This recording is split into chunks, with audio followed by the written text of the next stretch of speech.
Kaj se zgodi z rakavo celico po kemoterapiji? O tem bomo danes govorili. V svoji družbi pa hvaležno pozdravljam Marijana Kolman. Lepo pozdravljena, dobrodošla.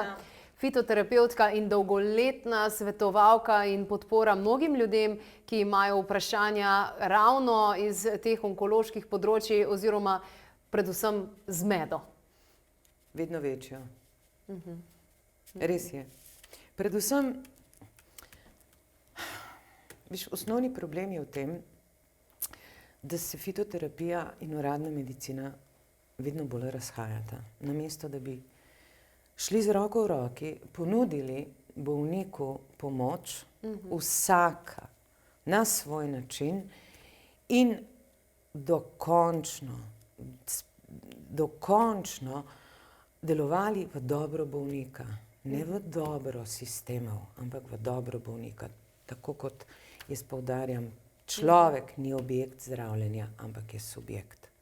Se zanimivo, na konferenci za efektivno medicino na Dunaju v letu 2023 so zdravniki, dejansko onkologi tudi rekli, da danes živimo v svetu, kjer medicina ni več medicina, ampak moramo vedeti, o kateri medicini se pogovarjamo. Ali govorimo o konvencionalni medicini, medicini algoritmov, ali govorimo dejansko o tej individualizirani medicini 2.0, kot so jo poimenovali, kjer dejansko sodelujejo z fitoterapevti, kjer pogledajo na telo kot na vrt, ne pa kot na stroj, kjer je treba zamenjati neko matico in podobno.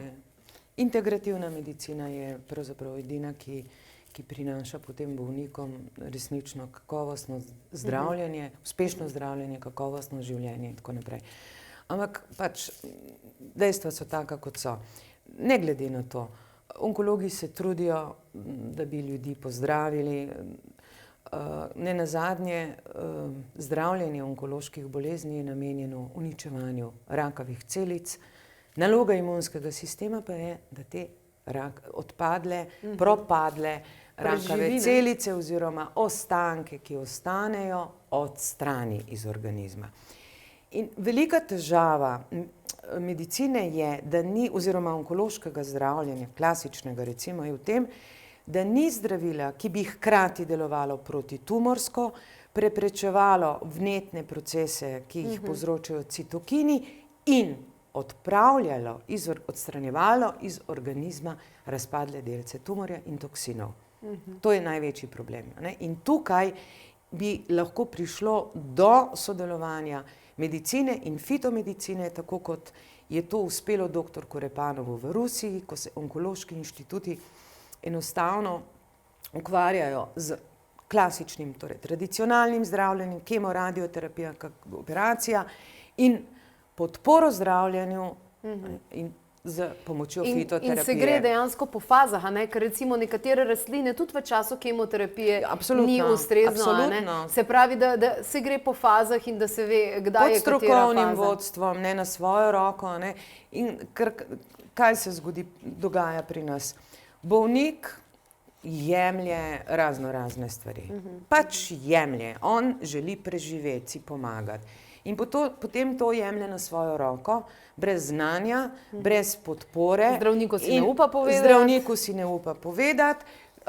Farmacevt tudi ne more svetovati.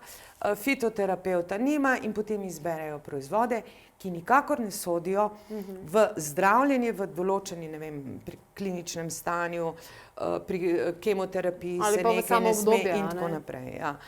Ampak nekaj me vendarle veseli. Nek napredek v onkologiji je bil dosežen, ko so pričeli z imunoterapijo, ker je konec koncev mikrobiologija vendarle prišla do spoznanja, da je pa človekov organizem s svojim imunskim sistemom sposoben opraviti delo, ki ga kemoterapija ni sposobna opraviti.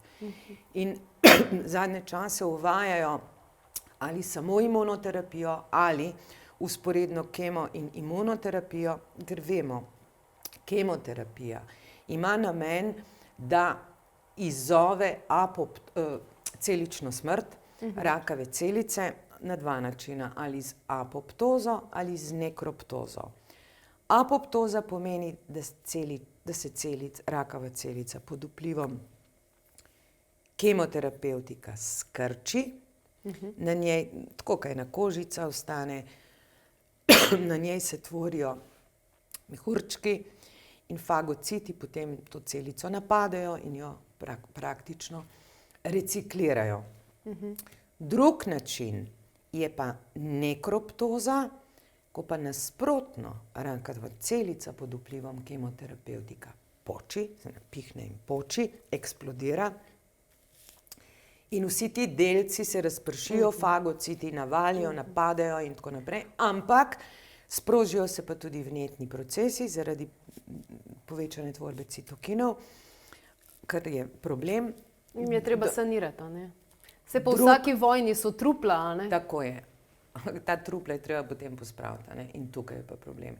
Ko celice imunskega sistema, to pomeni limfociti, makrofagi, fagociti, dendritične celice, predelajo te razpadle delce tumorjev, še vedno ostanejo reciklirani razpadni delci in ostanejo toksini. In ostanejo tudi preživele rakave celice, ki so izjemno prefrigane, znajo se zakamuflirati, skriti, enostavno nategniti kemoterapevtik ali pa pač katerokoli zdravilo. Se potuhnejo In za potem, nekaj ko je časa. nek potencial, torej ko ostane ta recikliran material pokojnih rakavih celic v navednicah v telesu, je to hrana za celice in zato pride lahko do ponovitve bolezni ali do razsoja oziroma metastaz. In tukaj, potrebno je, da je zdravljenje zlasti onkoloških bolezni spremljano tako od koraka do koraka postopoma. Torej, kemoterapija, imunoterapija, operacija, obsevanje, pač različne možnosti so. Ampak pri vseh teh terapevtskih postopkih v klasični medicini je nesporno, da imunski sistem človeka pade. Kemoterapija, radioterapija sesuje imunski sistem. In imunski sistem, ki bi moral izločiti tiste razpadle delce tumorja, če je že kemoterapija uspela, ne more tega narediti, ker je preveč oslabel. Ne more. Zato tudi vedno pred vsako aplikacijo kemoterapije bolnikom preverijo hemogram. Če je zadosti visoka vrednost levkocitov, kemoterapijo nadaljujejo, sicer ne. Prvi pokazatelj padca imunskega sistema. Iz tvojih izkušenj že leta in leta svetuješ fitoterapijo in tudi sicer se pogovarjaš dejansko, a ne, bereš statistiko, ampak živiš pa za ljudmi, a ne, in statistika pa nekdo, ki je dejansko človek in vidiš, kaj se dogaja in njemu in njegovi družini in tako je seveda bistveno drugače in zaradi narave svojega dela imaš in vpogled v statistiko in dejansko lastno izkušnjo s temi ljudmi, ki so ali na telefonu, na mailu ali kakorkoli. A je kakšen trend v vseh teh letih pri ljudeh, ki poiščejo pomoč rastlin, medicinskih gob in podobno? A obstaja kakšen trend, ki je močno zaznaven, pa je mogoče spodbuden ali pa nespodbuden? Je spodbuden. Veseli me vedno več zdravnikov svojim bolnikom, ne bom rekla svetuje, ampak ne prepoveduje uporabe fitoterapije pri klasičnem zdravljenju. Sicer je tako, veliko imam takih primerov. Osebni zdravnik, ki spremlja zdravljenje svojega pacienta, bolnika, je presenečen nad njegovim odličnim kliničnim stanjem, ni težav, stranskih učinkov po kemoterapiji in tako naprej. Bolnik mu je seveda povedal, da jemlje tudi fitoterapevtske pripravke, ampak onkolog mu je pa to strogo prepovedal. In ta človek, komu naj zdaj verjame? Njegovi rezultati so odlični, ker kombinira podporno zdravljenje s fitoterapijo in klasično zdravljenje. Njegov osebni zdravnik ga pri tem podpira, češ nadaljujte, poglejte, kako vam gre dobro. Onkolog mu pa kategorično prepove uporabo tako imenovanih gob. To je. Ampak vedno več je pa zdravnikov, ki dejansko svojim bolnikom svetujejo, naj si pomagajo tudi vzporedno na naraven način. Verjetno tudi zdravniki so izjemno preobremenjeni in mogoče jim narava njihovega dela onemogoča dodatno raziskovanje v vseh smereh. Zagotovo. In verjetno tudi spremembo zdravstvenega sistema, ki se bo tako ali tako moral zgoditi, bo verjetno tudi kaj takih svežih novosti. Pa se ljudje pravi čas odločijo tudi za podporo fitoterapije? No, to je drugi problem. Žal, šele takrat, ko nič drugega ne deluje. Večina. Vesela sem, kadar se odločijo pravočasno, to pomeni pri diagnosticiranju bolezni, ker gre potem seveda vse veliko hitreje in veliko lažje in brez težav. Mnogokrat pa pač žal. Ampak včasih tudi takrat ni prepozno. No. Čudeži se dogajajo? Čudeži se dogajajo. Po vseh primerih čudeži se dogajajo? Se dogajajo. Se dogajajo. Res neverjetno. Ampak veš, najbolj pomembno je to, da se človek naravna na to, da bo uspel. To pomeni volja. In seveda podpora. Ki pa mora biti tako na strani zdravnikov, družine, prijateljev in velike podpornice narave. Velike podpornice narave, vsekakor.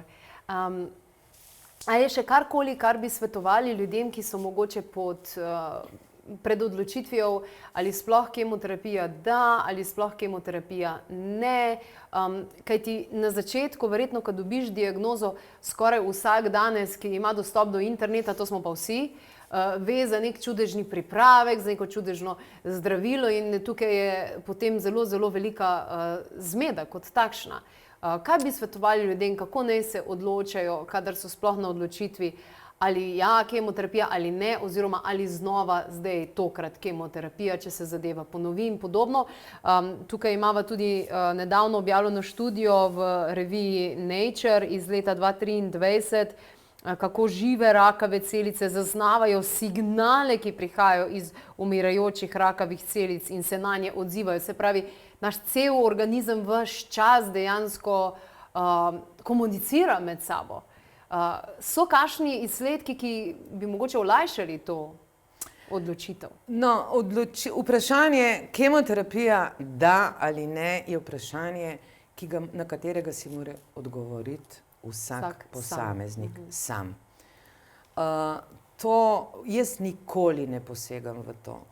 Moje osebno stališče je, da je zdravljenje potrebno voditi po vseh možnih tirih. In pri tistem načinu zdravljenja, ki zagotovo naredi tudi škodo, kemoterapija je strup. Zastrupi celico. Tako imenovana apoptoza in nekroptoza rakave celice je po domače povedano zastrupljenje rakave celice, ta propade in tako naprej. Ampak v tem primeru je potrebno pomagati organizmu, da odpravi škodo, ki je pri tej bitki z tumorsko celico nastala. In to je pomembno. Hvala lepa za vse te informacije. Naj povem, da lahko tudi sami vstopite v kontakt z Marijo Ano Kolman in lahko vam tudi svetuje. Vsa ta svetovanja že leta opravlja brezplačno. Kontakt pa boste vzpostavili na način, da pošljete svoje sporočilo, opis problema, lahko tudi kakšen izvid in podobno na info@klepetobkavi.si s pripisom za Marijo Ano Kolman. Na takšen način boste dobili še en fitoterapevtski vpogled, ki pa bo vendarle po holističnem protokolu, kar pomeni, vseboval bo tako nasvete iz področja navad, nasvete iz področja prehrane in navsezadnje tudi iz področja različnih fitoterapevtskih pripravkov.